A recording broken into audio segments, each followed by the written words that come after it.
မင်္ဂလာပါရှင် YCasus Channel ကနေကြိုဆိုလိုက်ပါတယ်ရှင်ဒီ channel မှာတော့ self motivation ရမယ့်အကြောင်းအရာလေးတွေနောက်ပြီးတော့ Y နှစ်သက်ညှနိုးခဲ့ရတဲ့ကြပြလေးတွေ essay လေးတွေကိုဖတ်ပြဆွေးနွေးပြီးတဲ့ content လေးတွေကိုတင်ဆက်ပေးသွားမှာပါအဲ့တော့ဒီနေ့မှာ Y ကဘလို့အကြောင်းအရာကို podcast ပြောမယ်လို့ရွေးချယ်ထားလဲဆိုရင်လူတိုင်းအတွက်အရေးကြီးမယ်လို့ထင်တဲ့အကြောင်းအရာလေးတစ်ခုကိုရွေးချယ်ထားပါတယ်ခေါင်းစဉ်လေးကတော့ကိုချစ်တက်လာတဲ့အခါဘဝကပိုနှီးပြောလာတယ်တဲ့အဲ့တော့ဒီ podcast ကိုနားထောင်နေတဲ့တငယ်ချင်းပေါ့နော်ဝိုင်းတငယ်ချင်းလိုပဲသုံးလုံးပါမယ်ရှင်တငယ်ချင်းကိုဝိုင်းတစ်ခုလောက်မေးချင်တယ်နောက်ဆုံးတစ်ခေါက်ပေါ့ကိုချီးကျူးခဲ့တာဘယ်တော့ကလဲအဲ့တော့တခါတလေဝိုင်းတို့ရဲ့ဘဝကိုပိုင်ဘဝမှာကိုယ့်ရဲ့ကိုပိုင်ဘဝပင်မဲ့လို့သူများကိုပဲနားလည်ပေးရင်းနဲ့သူများကိုပဲချစ်ပေးရင်းနဲ့သူများတွေလိုတာတွေကိုပဲလိုက်လုပ်ပေးရင်းနဲ့နောက်ဆုံးမှာကိုမေ့သွားတတ်တယ်တရားရောကကိုကိုမချစ်ဘူးဆိုရင်ရင်နာတယ်ဒါပေမဲ့ကိုမချစ်ဖဲနေနေတာတော့ဝိုင်းတို့ဘယ်တော့မှသတိမထားမိဘူးအဲ့တော့ဒီနေ့ podcast မှာကိုပိုချစ်တက်လာအောင်ကိုဘာသာကိုပြောအောင်ဘယ်လိုနေမလဲဆိုတာတွေကိုတငယ်ချင်းတယောက်ကနောက်ထပ်တငယ်ချင်းတယောက်ကိုပြောပြနေတဲ့ပုံစံလေးနဲ့ဝိုင်းကတင်ဆက်ပေးသွားပါမယ်ရှင်အဲ့တော့ကိုဘယ်လိုချစ်မလဲလို့ဝိုင်းကိုမေးရင်ဦးဆုံးဖြေမှာကသူများကိုဘယ်လိုချစ်လဲအဲ့လိုပဲကိုချစ်ရမှာပေါ့နော်အဲ့တော့ဝိုင်းတို့သူများကိုချစ်ရင်နားလည်ပေးတယ်အပြစ်တွေကိုလက်ခံပေးတယ်ခွင့်လွှတ်ပေးတယ်နော်ချီးကျူးပေးတယ်စားကျင်တာလေးတွေလိုချင်တာလေးတွေကိုတက်နိုင်သလောက်ဖြည့်ဆည်းပေးတယ်လူတော်တော်များများပေါ့နော်ချစ်တယ်ဆိုလို့ရှိရင်ကိုယ့်ရဲ့ချစ်တဲ့သူရဲ့အပေါ်ဆက်ဆံတဲ့ပုံစံလေးတွေကိုပြောပြတာပေါ့အဲ့ဒီတော့ကိုကဘယ်လိုချစ်မလဲသူများဝိုင်းတို့ချစ်တဲ့ပုံစံအတိုင်းပဲကိုချစ်ရမှာပေါ့အဲ့တော့နံပါတ်1အချက်ကကိုအပြစ်မတင်မဲနဲ့နားလေလက်ခံပေးတတ်တာတကယ်တော့ဝိုင်းတို့ကစွမ်းအားရှင်နေမဟုတ်ဘူးဝိုင်းတို့က perfect ဖြစ်နေတဲ့လူတွေလည်းမဟုတ်ဘူးဝိုင်းတို့မှာအမှားတွေရှိမယ်ဝိုင်းတို့မှာလိုအပ်ချက်တွေရှိမယ်အားနည်းချက်တွေရှိမယ်အဲ့ဒါတွေကိုသူများကလာပြီးတော့ထောက်ပြပြောဆိုတာထက်ကိုတွေးလိုက်တဲ့အတွေးတွေကဝိုင်းတို့ရဲ့ခေါင်းထဲကိုလည်းပိုရောက်တယ်ဝိုင်းတို့ရဲ့စိတ်ခံစားချက်တွေကိုလည်းပို့ပြီးတော့နက်ရှိုင်းဖြစ်စေရပေါ့နော်ထားပါတော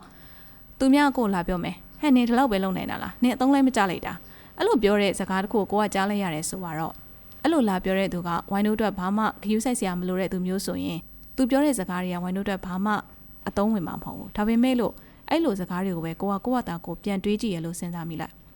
ဟဲ့နင်အသုံးမကျလိုက်တာဟဲ့နင်ဒါလေးတော့မလုပ်နိုင်ဘူးလားသူများတွေလှုပ်သွားတာကြည့်ပါအောင်နင်လုံးလိုက်တော့ဒီလိုကြီးလားဆိုတဲ့အတွေးတွေကိုကိုယ့်ရဲ့ခေါင်းထဲမှာကိုပြန်တွေးနေပြီဆိုရင်အဲ့ဒါဝိုင်းတို့အတွက်ကအရန်အန်နေရများတယ်ပြီးတော့အဲ့လိုတွေးတွေကလည်းနေ့တိုင်းကိုယ့်စိတ်ကိုတိတ်လေးနာကျင်စေတယ်တကယ်ကို negative side ရှိတယ်အဲ့မှာနောက်ထပ်ပို့ပြီးတော့သတိထားမှာပါလဲဆိုတော့အဲ့လိုအတွေးတွေတွေးနေမိကြအောင်လဲဝိုင်းတော့တစ်ခါလေကြာလို့ရှိရင်သတိထားမိခြင်းမှသတိထားမိတယ်ဒါပေမဲ့ခေါင်းထဲမှာတော့အမြဲတမ်းတွေးနေတာပေါ့နော်အဲ့တော့အဲ့လိုအတွေးတွေများလာတဲ့ခါကျရင်ဝိုင်းတော့ကကိုယ့်ဘာသာကိုလက်လျှော့ခြင်းစိတ်တွေဖြစ်လာမယ်ကိုယ့်ရဲ့အတွေးကအမြဲတမ်းဟဲ့နေမလုံနိုင်လိုက်တာနေလုံနိုင်တာဒီလောက်ပဲရှိလိုက်တာလို့ခဏတွေးတဲ့အခါမှာတကယ်ကိုယ့်ရဲ့ limit ကိုယ့်ရဲ့လုံနိုင်စွမ်းတွေက limit လုံလိုက်ခံရတယ်လို့မျိုးတကယ်ကြီးကိုယ့်ရဲ့အတွေးအတိုင်းဖြစ်လာလိမ့်မယ်အဲ့တော့ကိုချစ်တက်လာဖို့ပထမဆုံးလုပ်ရမှာဆိုရင်ကိုဖြစ်ချင်တဲ့လောက်ဖြစ်မလာသေးတဲ့အခါမျိုးတွေကိုမှားသွားတဲ့အခါမျိုးတွေမှာကိုအပြည့်အယမ်းမတင်မဲနဲ့နားလည်လက်ခံပေးလိုက်ဖို့ကိုကလူတစ်ယောက်ဖြစ်တယ်အဲ့တော့အမှားတွေရှိမှာပဲလိုအပ်ချက်တွေရှိမှာပဲမပြည့်စုံမှုတွေရှိမှာပဲဒါကိုလက်ခံတယ်နောက်မဖြစ်ရင်ပြီးရောဆိုတဲ့စိတ်မျိုးလေးနဲ့ကိုနားလည်လက်ခံပြီးတော့ခွင့်လွှတ်ပေးဖို့ကဝိုင်းတို့ကိုချစ်တဲ့နေရာမှာအရန်အရေးကြီးတဲ့အချက်တစ်ခုပေါ့အဲ့တော့ကိုချစ်တက်လာတယ်ဆိုတာမှာကို perfect ဖြစ်အောင်လုပ်ရမယ် perfect ဖြစ်မှကိုချစ်နိုင်မယ်လို့ပြောတာမျိုးမဟုတ်ဘူးကိုမှအားနည်းချက်တွေရှိနေသေးတယ်ဆိုတာကိုလက်ခံလာနိုင်တာမပြောတဲ့နေ့တွေရှိမှာပဲမအောင်မြင်တဲ့နေ့တွေရှိမှာပဲပင်ပန်းတဲ့နေ့တွေလည်းရှိမှာပဲဒါတွေကလူသားတွေဖြစ်တဲ့အတွက်ကြောင့်မလို့ဝိုင်းတို့ကဒါတွေကိုကြုံတွေ့နေရမယ်ဆိုတာပုံမှန်ပဲနော်အဲ့တော့ကိုချစ်တက်လာတယ်ဆိုတဲ့အခါကျရင်ကြတော့ကိုနည်းနည်းပို့ပြီးတော့နားလည်လာတယ်ပင်ပန်းတယ်နားတက်လာတယ်မသိရင်ကျမမသိလို့ပါဝန်ခံတက်လာတယ်အကူကြီးလို့ရင်အကူကြီးတောင်းတက်လာတယ်အဲ့ဒီအရာတွေကအားနည်းသွားတာမဟုတ်ဘူးပေါ့နော်တကယ်တော့ကိုနားလည်ပေးတက်လာတာလက်ခံပေးတက်လာတဲ့လက်ခံတာတွေပေါ့နော်ခွိုင်တို့ကိုတရားရောက်ကလာပြောမယ်ဟဲ့ငါအဆင်မပြေလိုက်တာငါဒါမျိုးတွေအဆင်ပြေမနေဘူးငါဒါတွေကိုအရန်စိတ်ဆင်းရဲနေရဆိုတဲ့အခါကျရင်ခွိုင်တို့အားပေးတယ်ဟာနင်အဆင်ပြေသွားမှာပါဒါခဏပါပဲနင်လုံနိုင်ပါတယ်ဆိုပြီးတော့အားပေးတတ်တယ်နွေးထွေးနဲ့ကိုအားပေးတတ်တယ်ဒါပေမဲ့ကိုကြရင်အဲ့လိုစကားတွေကိုတိတ်မပြောတတ်ဘူးเนาะ အခုနပြောသလိုပဲကိုချစ်တာဘလို့ချစ်ရမလဲသူများကိုချစ်တယ်လို့ပဲဝိုင်းတို့ချစ်ရမယ်လို့ပြောတယ်အဲ့တော့ကိုချစ်တဲ့သူတွေကိုပြန်လို့တွေ့တာရတဲ့သူတွေဝမ်းနဲ့အားငယ်တဲ့အခါမျိုးမှာအမြဲတမ်းအားပေးတယ်အဲ့လိုပဲကိုလည်းအမြဲတမ်းအားပေးရမယ်စိုးရာကြီးကြုံလာလဲဘာမှမဖြစ်ဘူးဒါကအမြဲတမ်းဖြစ်နေမှာမဟုတ်ဘူးဒါကခဏတာပဲအရာအလုံးကပို့ပြီးတော့ကောင်းမှုအတွက်ဖြစ်လာတာအခုဖြစ်နေကြုံနေရတာတွေကပို့ပြီးကောင်းတဲ့အခြေအနေတွေကိုသွားနေတဲ့လမ်းဖြစ်တယ်အဲ့တော့နေမပူနဲ့စိတ်အေးထားငိုချလိုက်ပြီးရင်နာပြီးကြရင်တော့ငါတို့ခရီးကိုပြန်စားရှောင်မယ်ဆိုပြီးတော့ကိုအားပေးတာမျိုးပေါ့ကိုချစ်အောင်လုပ်တဲ့နေရာမှာအရင်ရေးကြည့်တယ်နော်အဲ့တော့လူဖြစ်တဲ့အတွက်ဝိုင်းတို့မှာအားနည်းချက်အားသာချက်စိုးကွက်ကောင်းကွက်တွေရှိမယ်အဲ့ဒီမှာကိုစိုးကွက်တွေကိုရဲ့အားနည်းချက်တွေကိုမလုံးနိုင်တာတွေကိုပဲကြည့်နေမယ်ဆိုရင်ဝိုင်းတို့ရဲ့ဘဝကြီးကတနေ့တခြားပို့ပြီးတော့အနှုတ်လက္ခဏာပြလာမှာကိုကောင်းကွက်တွေကိုလည်းကိုကြည့်ရမယ်ကိုတော်တဲ့အရာတွေကိုလည်းကိုကြည့်ရမယ်ကိုအားသာတာတွေကိုလည်းကိုကြည့်ရမယ်ကိုအားပေးရမယ်အတိမတ်ပြုရမယ်ဒုတိယတစ်ချက်ဆိုလို့ရှိရင်ကိုတယောက်တည်းလည်းပျော်အောင်နေဖို့ပေါ့နော်ဝိုင်းပါဝင်လူတော်တော်များများကကိုယ့်ရဲ့ပျော်ရွှင်မှုကိုတယောက်စီမှာဒါမှမဟုတ်လို့ရှိရင်တစ်ခုစီမှာအမြဲတမ်းပုံအပ်ထားတတ်ကြတယ်အများစုကိုပြောတာနော်ဒါပေမဲ့တကယ်တမ်းမှာကျတော့ကိုယ့်ရဲ့ပျော်ရွှင်မှုဆိုတာအပြင်မှာမရှိဘူးကိုယ့်စီမှာပဲရှိတယ်ကိုယ့်လက်ထဲမှာကိုယ့်စိတ်ထဲမှာပဲရှိတယ်ဝိုင်းတို့ကတယောက်စီမှာပျော်ရွှင်မှုတွေကိုပုံအပ်ထားတယ်ကဲထားပါတော့ချစ်သူရီးစားရှိရလို့ဆိုရင်ချစ်သူစီမှာဖြစ်တငယ်ချင်းမိတ်ဆွေမိသားစုတယောက်စီမှာဝိုင်းတို့ရဲ့ပျော်ရွှင်မှုကိုပေးထားတယ်နင်းနဲ့ရှိရင်ငါပြောလိုက်တာနင်းနဲ့ရှိရင်ငါစိတ်လုံခြုံလိုက်တာနင်းနဲ့ရှိရတာငါစိတ်ချမ်းသာလိုက်တာโอเคအဲ့လိုလူတွေကဝိုင်းတို့နားမှာဘယ်ချိန်ထိရှိနေမှာလဲနော်မိသားစုဆိုတာတော့နောက်ဘဝလက်တွဲပေါ်ဖြစ်တဲ့ဒီခင်မွန်းတို့ဇနီးတို့ဆိုတာတော့မှအချိန်တိုင်းတာတစ်ခုကြလို့ရှိရင်ဝိုင်းတို့ဘေးမှာမရှိတော့တာလည်းဖြစ်နိုင်တယ်အဲ့လိုမျိုးအချိန်ဆိုလို့ရှိရင်ဝိုင်းတို့ရဲ့ပျော်ရွှင်မှုတွေဝိုင်းတို့ကသူတို့စီမှာပုံအပ်ထားတဲ့အခါသူတို့မရှိတော့ဘူးဆိုလို့ရှိရင်ဝိုင်းတို့ကမပျော်ရတော့ဘူးလားပေါ့နော်ဒီဘက်နှစ်ပိုင်းမှာဆိုလို့ရှိရင်ဝိုင်းရဲ့တကယ်ကိုတမိုးထားရတဲ့ဝိုင်းရဲ့အချစ်ဆုံးတငယ်ချင်းတွေဒီလိုအချိန်တွေတချို့ကြောင့်နိုင်ငံရဲ့ခြားသွားလိုက်ရတာတွေအများကြီးပဲတယောက်စသွားတော့ကဝိုင်းတယောက်ငိုတယ်ဝိုင်းမှာငိုလို့မပြီးတော့တလို့ငိုတယ်ဒုတိယတယောက်သွားတယ်ဝိုင်းထက်ငိုရတာပဲတတိယတယောက်မှာကြတော့ဝိုင်းနည်းနည်းအတိလေးဝင်လာတယ်ပေါ့နော်သူတို့မရှိတော့တဲ့အချိန်မှာလည်းခံစားရတာအထီးကျန်တယ်ဝမ်းနေတယ်အဲ့လိုမျိုးတွေလည်းဝိုင်းခံစားခဲ့ရတယ်နေ့ရက်တည်းကိုဘယ်လိုပြောရမလဲလေးပင်ကြီးနဲ့ကွာဒီလားငါတယောက်တည်းဖြစ်သွားပြီငါတယောက်တည်းဒီလန်ခီကိုဘယ်လိုရှောက်ရပါမလဲငါတယောက်တည်းဖြစ်ပါမလားအဲ့လိုမျိုးစိတ်တွေနဲ့ထီးကျန်ပြီးတော့ဝမ်းနေပြီးတော့ဝိုင်းဖြတ်တန်းခဲ့ရတယ်အဲ့တော့အချိန်ကာလတစ်ခုရောက်လာတဲ့အခါကျတော့ဝိုင်းကောင်းထဲမှာဘာအတွေးဝင်လာလဲဆိုတော့โอเคသူတို့ကနိုင်ငံခြားရောက်နေတယ်သူတို့ကနင်းနဲ့အဝေးမှာရောက်နေတယ်သူတို့မရှိတိုင်းနေကဒီလိုပုံစံကြီးနဲ့ပဲဘဝတလျှောက်လုံးနေဖြတ်တန်းနေတော့မှလားဒါမှမဟုတ်ရှင်သူတို့နေစီပြန်မလာမချင်းနေကဒီလိုပုံစံကြီးနဲ့ပဲအပူသေးကြီးလိုမျိုးနေဖြတ်တန်းသွားတော့မှလားဆိုတော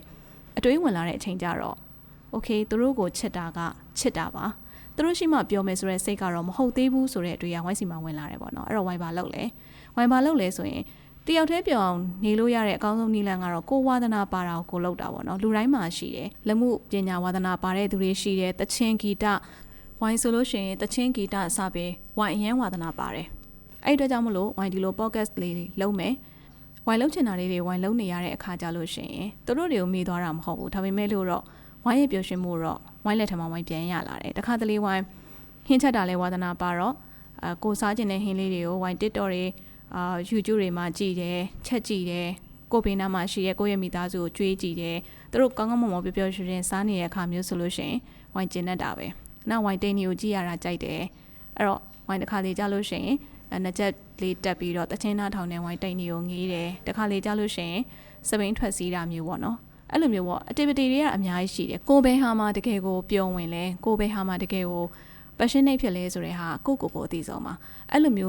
းလေးတွေကိုလုံရင်းနဲ့ပေါ့နော်ကိုဘေးနာလူတွေအပေါ်မှာကိုရဲ့ပျော်ရွှင်မှုကြီးအပ်ထားတာကိုတဖြည်းဖြည်းချင်းစီပြန်ယူကြည့်ပါလို့ဝိုင်းကအကြံပေးချင်တာပါအခုဘေးမှာကိုရဲ့ဘေးမှာကိုချစ်တဲ့သူရှိတယ်အဲ့လူစီမှာကိုရဲ့ပျော်ရွှင်ခြင်းတွေရှိတယ်ဆိုရင်လည်းအဲ့လူကြီးကိုအဝေးဆုံးကိုပို့ခိုင်းတာမဟုတ်ဘူးနော်အဲ့လူနဲ့ရှိနေရင်းနဲ့ပဲအဲ့လူမရှိတော့ရင်လည်းကိုယ့်ဘာသာကိုပျော်အောင်နေတဲ့စိတ်ကိုတခါတည်းကျင့်ထားဖို့ဝိုင်းတွေးကျင်တာပါဝိုင်းကပြောခဲ့ပါတယ်ချစ်တာကဆက်ချစ်နေပါတယ်ဒါပေမဲ့ပျော်ရွှင်မှုတွေကိုတော့ကိုယ့်လက်ထဲကိုရအောင်ပြန်ပြီးတော့ယူဖို့ပေါ့နော်ပြီးတော့တယောက်တည်းဖြစ်နေတဲ့အချိန်မှာလူတွေကအထီးကျန်တတ်တယ်ခုနဝိုင်းပြောခဲ့သလိုဝိုင်းတငယ်ချင်းတွေနိုင်ငံခြားသွားတဲ့အချိန်မှာဝိုင်းတွေးလိုက်တာဒီလိုကြီးပဲဖြစ်သွားတော့မှလားဆိုတဲ့ဟာပေါ့နော်အမှန်တော့ဒီလိုကြီးပဲဆိုတဲ့အချိန်အရှည်ကြီးကိုမရှိတာပါဘယ်သူစီမှမရှိပါဘူးဝိုင်းတို့က enjoy the moments တ တကယ်ကိုအခိုက်အတန့်လေးတွေကိုဝိုင်းတော့ဖြတ်တန်းနေရဖြစ်တဲ့အတွက်ဝိုင်းတော့ခရီးအရှိဘယ်လောက်ထိသွားရမှာလဲဟဲ့ဘယ်နှစ်ရက်တောင်နေရမှာလဲအဲ့လိုအတွေးတွေအစားအခုလက်ရှိမှာဖြစ်နေတဲ့အခိုက်အတန့်လေးတွေကိုပဲတန်မိုးထားပျော်ရွှင်တတ်ဖို့ပဲလိုပါတယ်9မိနစ်ပြောနိုင်ရင်လည်း9မိနစ်အကျိုးရှိပါတယ်အဲ့ဒီ9မိနစ်လေးတွေပေါင်းသွားတဲ့အခါကျရင်မိနစ်50ဖြစ်လာနိုင်တယ်မိနစ်900ဖြစ်လာနိုင်တယ်9ရက်ရက်50ရက်900အဲ့လိုမျိုးပျော်ရွှင်မှုတွေကဝိုင်းတို့လက်ထဲကိုပြန်ရောက်လာပါလိမ့်မယ်နော်နောက်ဆုံးတစ်ခုကကိုအတွက်အပြည့်စုံဆုံးသူပဲလို့ယုံကြည်တာသူများနဲ့မနိုင်ဘူးသူများနဲ့နိုင်နေသူရဲ့ဝိုင်းတို့ကအမြဲတမ်းတစ်ခုမဟုတ်တစ်ခုကို imperfection တွေကိုပဲမြင်နေမှာပဲဘာလို့လဲဆိုတော့သူများတွေတိုင်းတရားရှာနိုင်တယ်ဟဲ့ငါရဲ့ပတ်စံရှာနိုင်တဲ့ပတ်စံလေးကဒီလောက်ပဲလားဟဲ့သူများတွေကစီးနိုင်တယ်ငါတော့အခုချိန်ဒီတက်စီပဲစီးရသေးတာလားအဲ့လိုမျိုးပေါ့နော်နှိုင်းနေတဲ့ရွေးကတော့ဘာမှဖြစ်လာမှာမဟုတ်ဘယ်တော့မှလည်းပြောရွှင်နိုင်မှာမဟုတ်ဘူးပေါ့အဲ့တော့အခုဒီ podcast ကိုနားထောင်နေတဲ့တကယ်ချင်းကိုတစ်ခုပဲပြောချင်ပါတယ်တခါတလေဘဝမှာမအောင်မြင်သေးလို့ကိုကဘာမှမဟုတ်သေးဘူးကိုကဘာမှမလုပ်နိုင်တဲ့လူပါလားလို့ထင်ကောင်းထင်တတ်ကြတယ်ဒါပေမဲ့အခုမင်းကအခုထိကိုအရန်တော်နေပါပြီနော်ဝိုင်းတို့ရှင်သန်နေရတဲ့ဘဝကြီးကပန်းခင်းလန်းမဟုတ်ပါဘူးအတက်ကြအနေမြင့်နေအများကြီးကြားထဲမှာအခုချိန်ထိအသက်ရှင်အောင်နေသေးတယ်ဆိုကြတဲ့ကမင်းကအရန်ကိုတော်တဲ့လူတစ်ယောက်ဖြစ်နေပြီမင်းကနေတိုင်းစူးစမ်းနေလို့မင်းခုချိန်ထိအသက်ရှင်နေသေးတာမင်းတစ်ခါတလေလဲကြမယ်တစ်ခါတလေစိတ်ပင်ပန်းမယ်တစ်ခါတလေဝမ်းနေမယ်တစ်ခါတလေပြိုလဲမယ်ဒါပေမဲ့ကိုအခုထိလက်မလွတ်သေးဘူးဒါကြောင့်မလို့လေကိုကိုချင်းရမယ်ဆိုတာကိုစိတ်ဝင်စားလို့လေဒီ podcast ကိုလာနားထောင်ပြတာဖြစ်ကောင်းဖြစ်မယ်လို့ဝိုင်းထင်ပါတယ်ပေါ့နော်အဲ့ဒါကိုကမင်းရဲ့အားသာချက်ကိုကောင်းစေခြင်းနဲ့စိတ်ရှိတယ်ကိုချစ်ခြင်းနဲ့စိတ်ရှိတယ်ဘလို့ချင်းရမလဲလို့မသိတာလည်းဖြစ်ကောင်းဖြစ်မယ်ဒါပေမဲ့ကိုအမြဲတမ်းချစ်နေတယ်ကိုဘယ်တော့မှလက်မလွတ်သေးတာမင်းကအကောင်းဆုံးလူဖြစ်နေလို့ပဲအဲ့တော့ဘယ်သူနဲ့မှမနိုင်ပါနဲ့ဘယ်တော့မှမရက်လိုက်ပါနဲ့နော်ဝိုင်းတို့တွေမရှောက်နိုင်တော့ဘူးထင်နေရဲ့နဲ့ဆက်ရှောက်နေတဲ့၍မလုံနိုင်တော့ဘူးလို့ထင်နေရတဲ့ဆက်လုံနေတဲ့၍မင်းရအောင်မြင်နေရပဲတကယ်ကြီးရဲ့နော်သူများဘဝတွေနဲ့မနိုင်ရှင်ပါနဲ့ဘဝရဲ့ timing ဆိုတာတယောက်နဲ့တယောက်မတူနိုင်ဘူး तू ကအခုချိန်မှာအောင်မြင်နေတာဖြစ်ပေမဲ့ကိုကမအောင်မြင်သေးတဲ့အချိန်ရောက်နေလို့ကိုအောင်မြင်တဲ့အချိန်ဆိုတာရောက်လာရင်ကိုဟာလည်းအောင်မြင်တဲ့လူတစ်ယောက်ဖြစ်သွားလိမ့်မယ်နော်ပြီးတော့ဘဝချင်းတွေအများကြီးမှာဘလို့အချိန်တွေဟာအောင်မြင်နေဆိုတော့သတ်မှတ်ချက်တွေကလည်းတယောက်နဲ့တယောက်တူမှာမဟုတ်ဘူးဝိုင်းဆိုလို့ရှိရင်ဝိုင်းဘဝမှာပုံမှန်တိုင်းလေးနေနိုင်စားနိုင်ပြီးတော့စိတ်ချမ်းသာနေပြီဆိုတော့ဒါဝိုင်းအောင်မြင်တာပဲဘာမှဖြစ်မလာလဲရတယ်ဘာမှလည်းလိုချင်စိတ်လည်းမရှိတော့ဘူးအဲ့ဒီတော့အကောင်းဆုံးအကြံပေးချင်တာကကိုယ့်အတွက်ကိုဟာအပြည့်စုံအကောင်းမွန်ဆုံးပဲဘယ်သူနဲ့မှနိုင်စရာမလိုအဲ့တော့ဒီနေ့ကနေစပြီးတော့ကိုနည်းနည်းလေးပို့ချစ်ကြည့်ပါနော်ကို့အမားလေးတွေကိုနည်းနည်းလေးပို့ပြီးတော့ခွင့်လွှတ်ကြည့်ပါနောက်စိတ်ဝင်စားဖို့ကောင်းတဲ့အရာတစ်ခုကဘာလဲဆိုတော့ကိုချစ်တက်လာတဲ့အခါဘဝကြီးကတကယ်ပြောင်းသွားတာမဟုတ်ဘူးအလုပ်တွေဝါတို့ခုလက်ရှိလုပ်နေတဲ့အလုပ်တွေကလည်းအတူတူပဲလက်ရှိကြုံတွေ့နေရတဲ့လူတွေကလည်းအတူတူပဲပြဿနာတွေကလည်းအတူတူပဲဒါပေမဲ့ဘဝကိုကြည့်တဲ့ကိုယ့်ရဲ့စိတ်ကပြောင်းသွားတာအရင်တော့အရာသေးသေးလေးတွေကြောင့်စိတ်ညစ်တတ်တယ်အဲ့နောက်ပိုင်းကျတော့โอเคရတယ်သွားလိုက်ပါဘာမှမဖြစ်ပါဘူးဆိုတော့စိတ်ကဖြစ်လာတာမျိုးပေါ့နော်အဲ့တော့သူများတွေဘာတွေပြောနေလဲဆိုတာထက်ကိုယ်စိတ်အေးချမ်းမှုလေးကိုပဲကိုဦးစားပေးကိုယ်စိတ်အေးချမ်းမှုကပဲကိုယ့်အတွက်အရေးကြီးတယ်အဲ့တော့တကယ်ကြီးတခါတလေဘဝမှာအရန်ကြီးပြောင်းလဲမှုတွေမလိုပါဘူးနော်ဝိုင်းတို့တွေတခါတလေကိုနည်းနည်းလေးပိုချစ်ပေးလိုက်ရုံနဲ့ပဲဘဝကြီးကပို့ပြီးတော့နေပြောလာတတ်ပါတယ်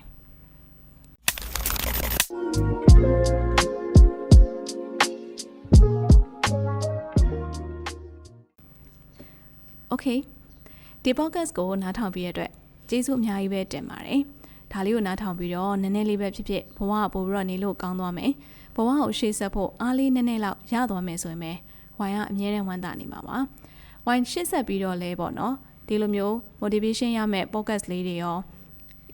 feeling ပိုင်း emotion ပိုင်းနဲ့ပတ်သက်တဲ့ podcast လေးတွေရောအများကြီးလုပ်သွားဖို့ရှိပါတယ်အဲ့ခါကြလို့ရှင်လဲဝိုင်းကို